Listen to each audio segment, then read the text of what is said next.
The following podcast is rated D for dumb. You're listening to Dumbing It Down with Dave, the fastest podcast on earth. Listen to Dave commute to and from work on the New York State Thruway in his 2008 Kia Rio LX. He talks about pragmatism, truth, happiness, and the search for it all. Join Dave as he asks and tells you how life ought to be. And now, here's Dave. Hello, everybody. Welcome to Dumbing It Down with Dave. Dave-Kanyan here with my special guest, Bobby-Masi. What's going on, Dave? We missed a cue, but that's okay. Yeah, no, but we don't always start because you're also leaning forward. I know, yeah. No matter, we're really good. Yeah, we'll do it over. No, we're good. Oh, we're good? Let's just go. Oh, what the hell? What are we going to do? Why are we going to be nitpicky when we're sitting in a car doing a podcast in a car? All right, everybody. I'm going to dispense with a lot of the usual stuff I do. Welcome back to Dumbing It Down with Dave. It's been a long time. I don't know, it's been a couple of months since my episode 85, which I think was with Jason Smith. I don't even remember. It's been a while. Maybe I'll get to why it's been a while. Maybe I won't. It's really not that important. What's important, I'm here with Bobby-Masi. The last time I did a podcast with you, we were here in almost the same exact spot. Mm-hmm. in a different car. Yeah. Was it in the Fit or was it in the Kia? No, it was in the Fit. It was in the Fit, which is parked right next to us right now. Yep. And now we're in what are we in? We're in a... we're going to tell you what car we're in, and then we're going to tell you why. And that's probably what we're going to talk about. We're in a 2018 Nissan Versa. Right. That's a loaner car from the Kingston Nissan dealership because my car is getting some work done and it's getting detailed from the dealership. Right. And your car is getting work done and detailed from the dealership because that is your newest car. Yeah. Because the car previous to that... Yeah, my Impala. You had a situation a couple of months ago. Situation. Yes, that's a good way of putting it. Right. Basically, a 19-year-old kid decided to text his girlfriend and not look at the road and plowed into me while I was stopped waiting to make a turn in the middle of the street going into my job. So you got rear-ended? He rear-ended me doing about 50 miles an hour.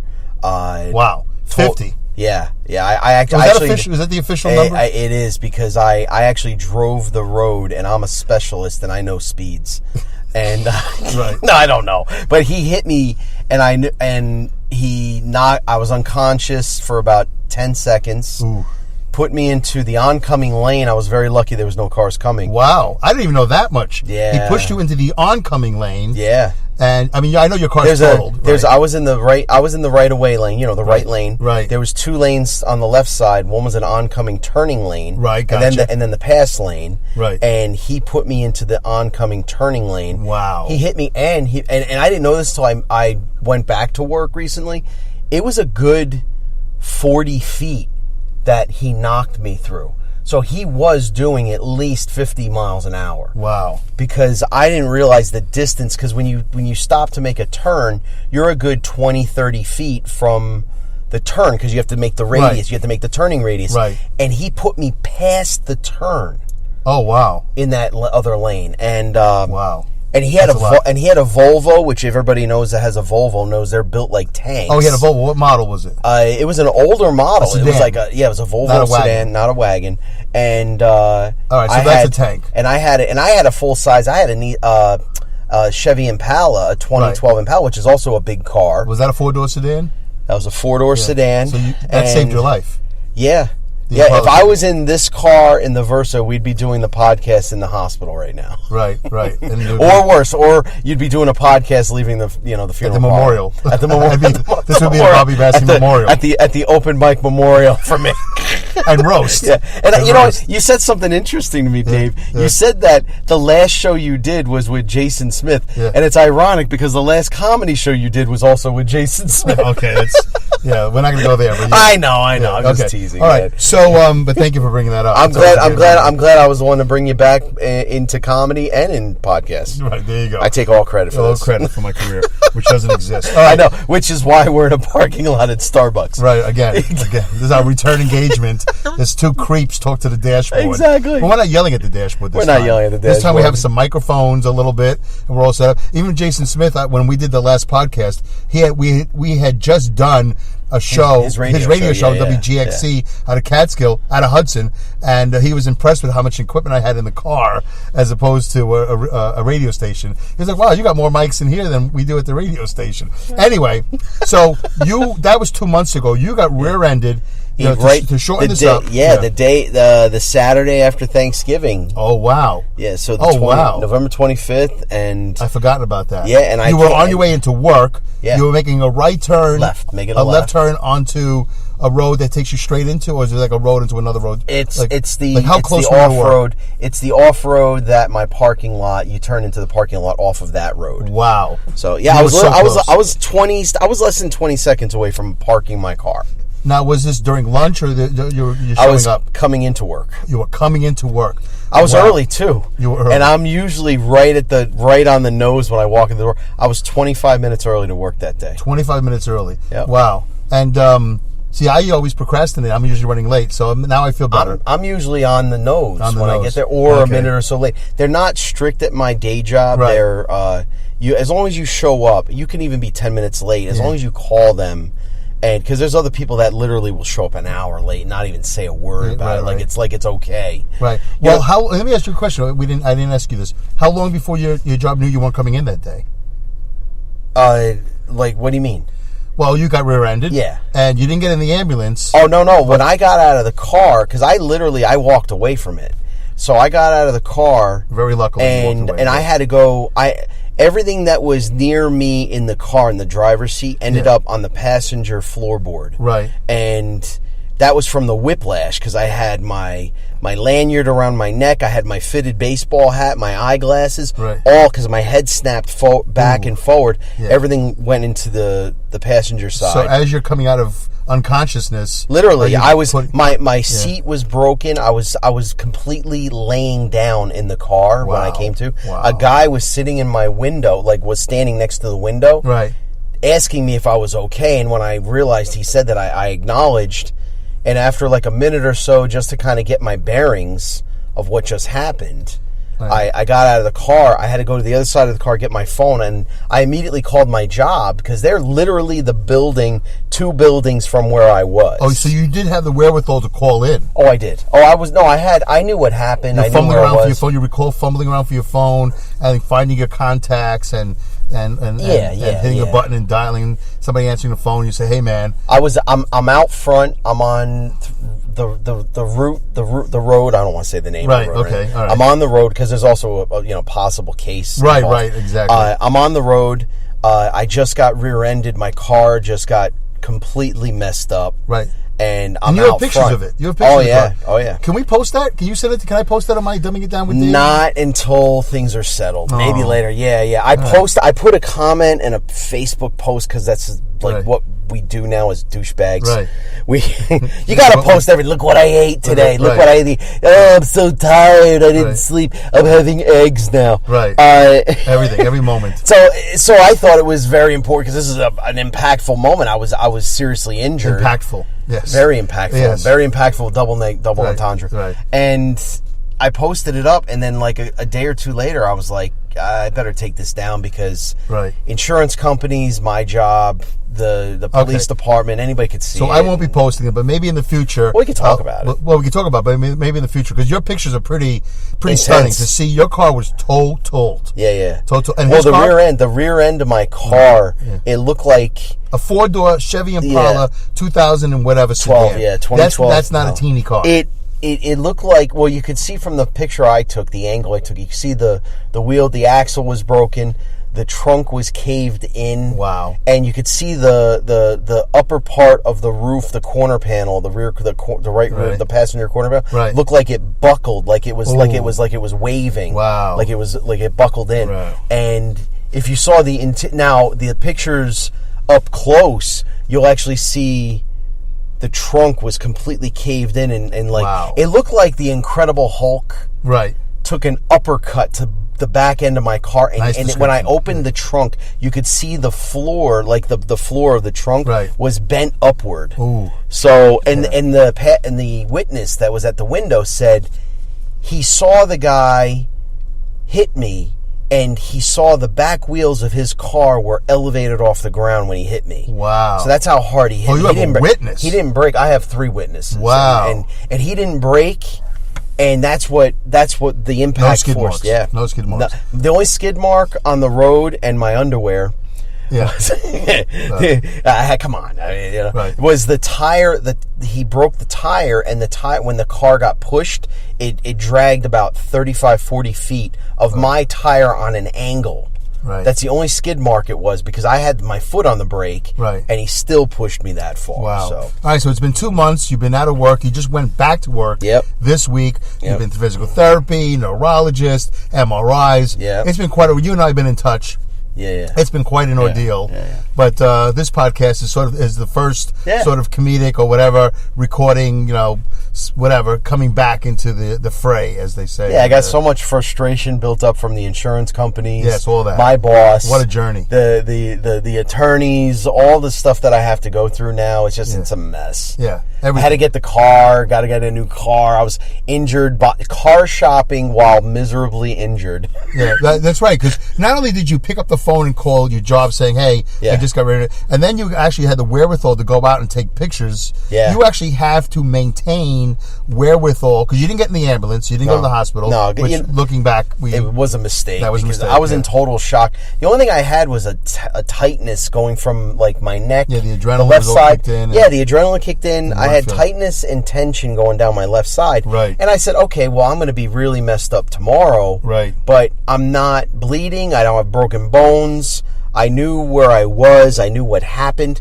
But just because I had that and the adrenaline didn't mean anything. I was totally concussed. Like my family said that night. They said my eyes. They said they saw me and I was talking to them, but they looked at me and they said it looked like I was kind of missing something. Wow. Like I was not there. And I hear you. Yeah, it was rough. All right, that's good. No, that's good. Sorry for the sound of the phone moving on if you guys can hear that, but I have to check it. So the wherewithal to take pictures, and they are pretty incredible pictures. Yeah. When we get a chance in the future, we'll repost it on Dumbing It Down with Dave on Facebook or whatever it is I have at the moment. Yeah, in 5 years. In 5 years, and then because you'll have it ready in 2 months, and I won't get to it in 5 years, and then you had to go car shopping. You had to do rental car. You had to do insurance companies. You had to do medical. Doctors. You really were a one-man recon unit. You had to pull it all together. You really didn't have any help in all of that. No, there's no advocate. There's nothing. Yeah. So you're trying to heal yourself at the same time. You're trying to keep the finances going. You got workman's comp. You got short-term disability. You got human resources. You got supervisors. You had quite a 2 months. Taking care of this situation. Taking care, right? Was a full-time job because every day I had to follow up with 10 people, right? As well as car shop, try to get a deal, try to figure it out, try to That was your new full-time job. I remember talking about that. That was it. And for 2 months, your full-time job was to get back to your full-time job. And you know what? Thinking back on that's pretty intense, brother. We should take a second just to air that out and listen to that. Your full-time job for the next 2 months was getting ready to go back. Was preparing your whole life to get back to your full-time job. Yeah, it was a job. It was a job to get back to my job. Yeah, because even if you're not physically doing something, as far as a car or insurance or healthcare, whatever it is, you have to get healthy. You're in pain, and you have what's the thing with the ear? Oh, I have massive tinnitus in both ears, which I didn't have before. Right. You're concussed. I had a concussion. I have soreness in the shoulder. I have 2 bulging discs, herniated discs in my neck. Nice. A herniated disc in my lower back. Did you have any numbness? A pinched nerve going down my shoulder. Right. In my neck to my left arm, my shoulder, my hand. Half of my hand goes like when your foot goes to sleep. Right. Pins and needles. Half my hand goes pins and needles. Wow. And now my left quadricep, because of the pinched nerve in my lower back, my left quadricep goes numb at night. I literally, just the front of my left thigh goes numb. So I'm doing physical therapy. I'm going to an ear, nose, throat specialist for the tinnitus. Wow. I got to do hearing tests. You have all these people in your life now. I have a medical team. You have a medical team. and the thing I have Grey's Anatomy. I call Dr. Gray. Yeah, I have Grey's Anatomy. I have McDreamy is my ear, nose, and throat doctor, and he is not gentle. No, I'm kidding. He's all right. Okay. So none of your doctors are hot or handsome. No. Or involved, yeah. And so none of the chicks from ER are trying to get me into the employee locker room to have some fun time for 15 minutes. None of that's going on. None of that. This is the most dreary, drab experience. And you're driving to all over the Hudson Valley. You're east, you're west, you're north, you're south, whatever. Yeah. Yep. You're on the phone. You're waiting for mail. Yeah. This is quite an ordeal. This is insurance really... company, and I don't know if you know this about insurance companies, but they really have no timetable for you. No, it's their timetable. Right, you could be paralyzed waiting for your claim to be approved so you can keep your job. Keep in mind, if your claim is not approved and you're out of work for so long, you either have to not get paid by the job or you can lose your job. Right. Now, so I'm waiting, and then and you can't blame other people for second guessing what you're telling them, because a lot of times because there's so much fraud, there's so much crap in this world that people don't want to work, don't want to go in, and you don't look like the most honest guy in the world. I know. I look borderline like a cross between the Sopranos and an Islamic militant, and wow. Okay, you know what? I never put that together, but with the beard, and you're a little bit, I look like you're the most out of shape suicide bomber that's ever exactly. Like, give it to Bobby. He doesn't care. Bobby, here's a bomb and a Twinkie. Go. Yeah, the only suicide bomb I was doing was in the bathroom, and it was by myself. Yeah. But you don't understand. Like, people don't take you for your word these days. Like, you have to prove. There's a lot of proving. And people at my job, because I walked into the office to make calls from the accident. Oh, you did? Yeah, my supervisor came out, picked me up at the accident scene when they took my car and they towed it out and they cleared it. I had to go inside because remember, I'm not at home. I had to get a ride home, or I had to go to work. They saw me coherent but in shock, and they actually questioned why I was out for so long because I actually went into the office. Right. So now I had to prove to them that I was really injured because the injury started showing up days later. Right. And I had to make a call, to get the ride home. Right. One of the guys from work drove me home. Right. So here's the takeaway. Because I had a workman's comp situation last year that I've talked about on the show, and now you have this situation. Yeah. So we both learned something very valuable. That when you have, I'm hot too. Yeah. If you hear that rumbling, it's the air. It's not my stomach. Yeah. The lesson that we both learned, the takeaway from your getting rear-ended and me falling off the back of a trailer, is that when you get hurt, get in the ambulance. Yeah, go to the ER. Take the. You know why? Because and especially if you're in New York, because we're what's called a no-fault state. Right. So you won't get a bill at all from the ambulance, the hospital. Normally you take Normally you take an ambulance ride, and it's not an accident, and you get hit with a $300 bill just for the ride. Right. No fault goes against your car insurance, but because it's New York, it doesn't affect your car insurance. It's a separate entity of insurance. So maybe that's the same for all no-fault states. No-fault states is the same, yeah. So get in the ambulance, man, because I went to an urgent care. Do not go to... dude, I have such a bone to pick with urgent care. Right. These are like physician assistants are like drunk bus drivers. They just want to get you there and get their drink on. And they you know what the lady says? She says, you have a concussion. So don't look at your phone or TVs for 2 weeks. Yeah. Thank you. Have a good day. Right. And it's like, I'm like, lady, I got my ears are ringing, my shoulders killing me. Like, didn't give it, and then when I asked her for a note to not lose my job, she immediately, you have to go see a specialist.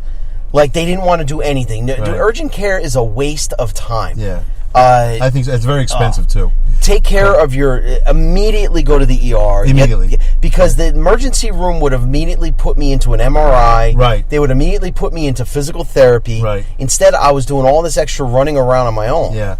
Yeah, and with my situation, I didn't have an accident. I just fell off the back of a trailer. Yeah. But I know that I did something bad. But I just was being that tough guy going, I'll work through it. Yeah. And it turns out the ortho guy, the orthopedic surgeon, because you saw an orthopedic surgeon eventually, right? I have the neuro, the orthopedic, the pain management specialist, the ear, nose, throat specialist, you got a lot of people and my primary. I have 5 doctors. You got a lot of Christmas cards to give out this year. A lot of Christmas. Yeah. So, Mine told me, if you had just come to me 3 weeks ago, we could have done a surgery in an hour. We would have had you done. And now I'm doing physical therapy, no surgery, and I have pain in my arm. And physical therapy told me I should have gone in a week after the accident. Because they tell you to rest. Right. And sit and rest. Yeah. And that's the worst thing you can do when you have an accident. Yeah. Because you got to get up and move. Because what happens is all your joints and your tendons and your nerves lock up. Right. And you start to get muscle spasms, which feels like someone put a key in your spine and just, all right, you're not going to move today. Right. Instead, physical therapy would have gotten you loosened up and kept the injuries at a minimum. But the most important takeaway is go to the hospital. Yeah. Don't be brave. Don't be conservative. And don't be shy. Don't be all those, no, I can do it. No, go. Because they'll find things in the hospital that you wouldn't have found that you're not going to fuck. Weeks later, days later, it gets later. And the other thing is, if your disability grants you the time, like my company would have given me up to 20. It's a great company. I can't say the name. I don't want to jeopardize anything. But they would have given me up to 24 weeks of disability. But because I felt guilty, like you said, the tough guy thing, I felt guilty not being at work for 8 weeks. I went back. Now, technically, I could have taken more time. And even if your job says, and I got this verified from an HR person, friend of mine, not at my job, another HR, they cannot let you go. If you're approved for short-term disability, they cannot fire you or release you. Right. Because otherwise you would have a massive lawsuit on your hands. Is that FMLA? This was short-term disability. Short-term disability. Short-term disability. The insurance company that they employ for the company employs this company. Mm-hmm. They approve you. That company you work for cannot let you go if you're on short-term disability. Right. My bosses and supervisors, fire you. They can't let you fire you. They were going to let you go. They were going to release you from your position because we need someone here. Right. You know what? Your life is worth, your health is worth more. Right. Because I don't know if I'm going to be in this job 5 years from now. Right. But you know what may happen? I may have an aneurysm or I may have a stroke because of the head injury. Right. 10 years from now. Because I didn't take care of it the first 3 months that I had it. Well, there you go. So we all learned something. Yeah. All right. Yeah, so right now, you still have some of the. Let's lighten it up. Let's lighten it up a little bit. Yeah. But right now, you're back to work. And that went okay. Yeah, it's no great. dizziness from the computer, and you're making phone calls. I got to do some stretching, so I don't, because I'm sitting now. Right. So now you're at a computer station, a workstation. Right. And I work 4 10-hour days. Right. Sitting in front of a computer. At least 10. At least 10. Sometimes longer. Most times longer. Most times longer. Very rarely it's like, hey, short day, see you later. Imagine having an injury, like a neck injury, and then sitting at a desk where your shoulders and your neck are constantly crooked. Ugh. So, you got to stretch and do all this crap. All right. The journey continues. The journey continues. Right. And all this time, you're out of the dating scene. You're out of the comedy scene. Yeah, I had to take a break. You're out of everything. You're out of the social scene. Well, you lose your motivation when you're hurt. You know, it's like when you're sick. You just don't want to do anything. Right. But now when you're physically injured, it's even worse because now you got all these other compounding issues. Right. But now I'm feeling better. Yeah. And now I'm glad we're doing the podcast because it's getting me talking again on a microphone. And, hey, man. There you go. How does it feel to talk on a microphone? It feels awesome. All right, it feels good. great. I'm glad. I feel like someone's going to listen sometime, somewhere. Never. Someone in Aruba is going to download this podcast and Aruba, or wherever, or Peru. Yeah, go ahead. We're also, I like this. We're also big in a Nissan Versa. Yes, and all the Versa people. The Versa. I will post this in all the fake book Versa. And what's with these car names? A Versa. What the hell is a Versa? Nobody knows. Versa. They make up names. It's the opposite of what it should be. My new car is a Nissan Maxima. I'm like, I thought it's a cool sounding name. Yeah, Maxima. Yeah, mine's a Fit. They put me in the smallest possible car known to man. Maybe. Well, you know what? It's not a smart car. I think it's not a smart car. I think it's relative because you're not the smallest guy in the world. Neither, exactly. Neither am I. So we're both sort of squeezed in here. Oh my God! You know what this is like? This is like flying. This is like flying economy class. Yo, I done that across the country. Yeah, I did that last summer. you basically just give me a couple. One more inch, and that seatbelt ain't gonna work. One more inch. No. Yeah. No. I mean, you got to inhale, and you got to have a friend like pushing. And you're really hoping that a guy just like you, is not sitting next to you. Oh my God. Yeah, that's tough. I'm not doing that again. Thank God, this summer right now I have no flights lined up. The best. But last year was really tight. That was a bad flight summer. Did you see the guy? Did you see the people that were sitting next to you coming towards you when they looked at you? Yes, yeah, I'm analyzing it. They're analyzing me. you. You're judging. Total judgment. Profiling, judging. Oh my God. Checklists. I had a guy on a regional flight. 2 seats. Right. 2 seats on each side. The smallest plane you could get. Next, like one of the smallest. This guy came in. He looked like one notch above crop dust. He looked like the. You ever see wrestling WWE? Yes. Batista. So this guy was like an MMA bodybuilder. Yeah. Like the complete opposite of me. He's big in the upper body, small in the waist. Right. I'm small in the upper body, big in the waist. Right. So we're like Legos, right? And we're like disgusting Legos. And he looked at me, and I'm sitting in the car in the seat. Right. And literally my elbow is in the middle of his seat. Yeah. And he is twice my size. Right. And we just looked at each other, and we just had this exasperated, like, right. No. How long is this going to last? It was so bad, the flight attendant moved people around for us. Really? Really? I didn't know that. And then I looked at him, and I had to make jokes. I have to make levity. I looked at him. I go, dude, I don't think we're gonna make it to the airport. He goes, why do you say that? And meanwhile, we're both pissed, right? I'm like, I don't think we're gonna make it because with both of us sitting on the left side of the plane, I think we're just gonna be circling. Oh wow! Because of the weight, I think they're gonna make me sit in the middle of the plane just so we can go straight. Yeah, leave the left turn signal on. Leave the left. It's like so wait, they rearranged the seats for the weight. She moved 4 people from their seats. The fattest people? No, she moved. Well, if there was 2 skinny people sitting in on one side, they moved one of the. Even they broke it like breaking up homes, happy homes, that's and really, families. Yeah, that's really. I can breaking imagine. Up families. Yeah. Like, excuse me, ma'am, sir. Like the oldest people on the plane, sir. You have to go sit over here. Yeah. This gentleman's got to sit over there. Meanwhile, the whole time the plane is sitting on this gigantic scale. Yes. Yeah. It's like they're balancing this. Like they're doing a weight and balance of the plane. And the stewardess is in charge of the weight distribution. Yeah, they have to, and legally they can do it too. Right. It's legal. It's totally legal. Excuse me, fat so. We like all the fatties. Excuse me, sir. You non-salad eating, non-vegetable, unhealthy specimen. Yeah. Today's your day.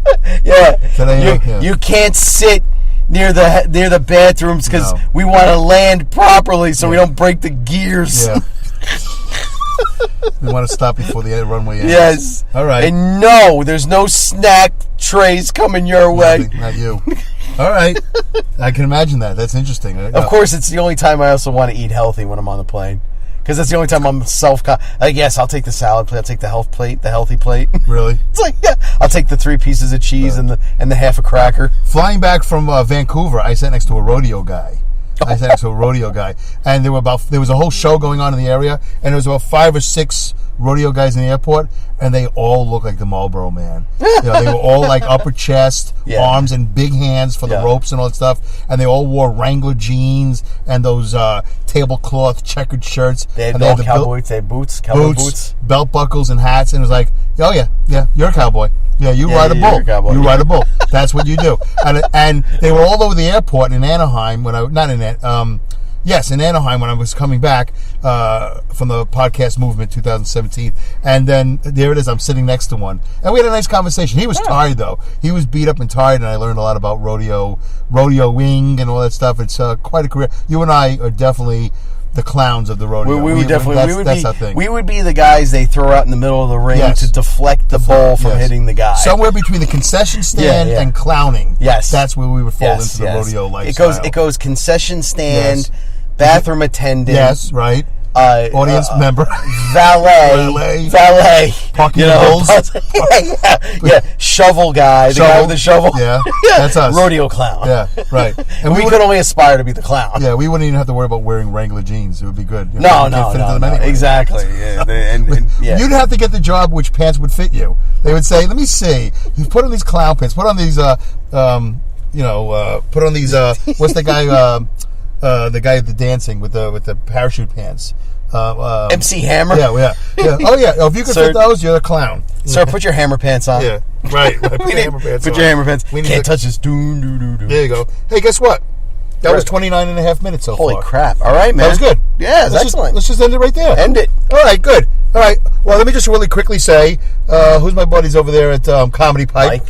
Mike Smith. Yeah, Mike 3D. Comedy Pipe, comedypipe.com. The show is called Pipe Dream every Wednesday at 8 o'clock. So good. I got the plug in. Yeah, wherever you are in the world, if it's Wednesday at 8 o'clock, it's time to listen to Comedy Pipe. Yeah, and check me out at bobby-masi at Twitter and Facebook and all the. How do you spell Massi? M-A-S-I. Just the one S. Mike Alpha Sierra Igloo. Because your father was a cop. Because my dad was a cop. Mike, yes. Alpha, Sierra, Igloo. Are those really the words for those letters? Mike Alpha, Sierra, Igloo. What is that called? Is that like not alphanumeric? It's phonetic. Phonetic. Right. Mike Alpha, Sierra, Igloo. So like Canyon, it would be Kilo Alpha November Yankee Alpha November. Sounds very macho. I like that. Can you just always address me like that from now on? Yes. Okay. Delta Alpha Victor Echo. Igloo. No, Echo. Oh, Dave? Echo. Oh, Dave, yeah, Echo. Okay, I thought you were doing David. Yeah. All right, well, that was good. That was a half hour. We're both back. I'm back, you're back. I think this was episode 86. I don't know what I'm going to do episode 87. I had another plan, but you called me today and caught me on my way home. Yeah. I really was ready to go home. All right, folks. Hey, listen, thanks you for being patient. Thanks for doing I don't know why I'm thanking you. There's nothing for them to do. Support these shows, support podcasts. Yes, thank you. Support live comedy. Yes, thank you. Support injured comedians. You're more friendlier than I am. You should always do the ending of my show. I'm always bitter at the end. I'm like, I did a show. Now you guys are going to screw me. You're not going to post. You're not going to comment. You're Share this. Yeah, blah, blah, yeah. You're nicer. Share this if you have a heart. Like, yeah, you ungrateful bastards. I just did a half hour of comedy and talk. We just learned. We learned a lot today. We learned a lot. We were informative, compelling, and entertaining. Well, that's podcasting on ice. We were? Slightly. Okay. Slightly. A lot better than last time. It's like I'm saying I'm slightly overweight.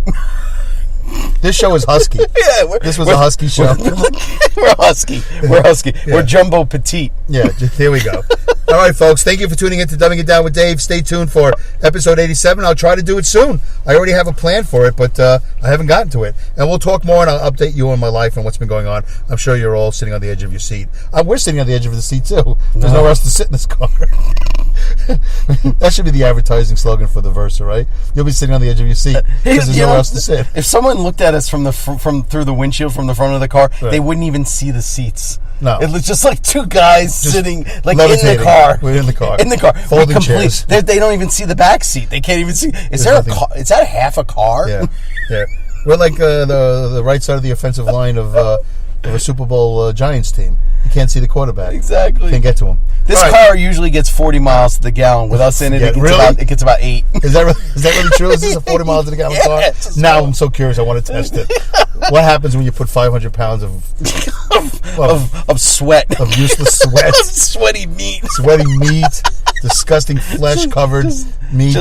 Just a Jewish Italian deli. Oh God, kosher Italian. Salami and halava. Oh my God, matzah. Matzah. Well, actually, matzah's lightweight. Yeah, if I was matzah, I'd be in good shape. If I was a Jewish food, this is 500 pounds of carbs. Yes, that's what we are. 500 pounds of carbs. All right. On that note, thank you, folks. Thanks for tuning in for Dumbing It Down with Dave. Check me out at Dumb with Dave on Twitter, Facebook at Dumb with Dave. Everything's Dumb with Dave. And thank you. And feel free to politely comment and like and share and post and repost. I really appreciate it. It helps everything out. All right, guys. Have a good day. Take care. Bye.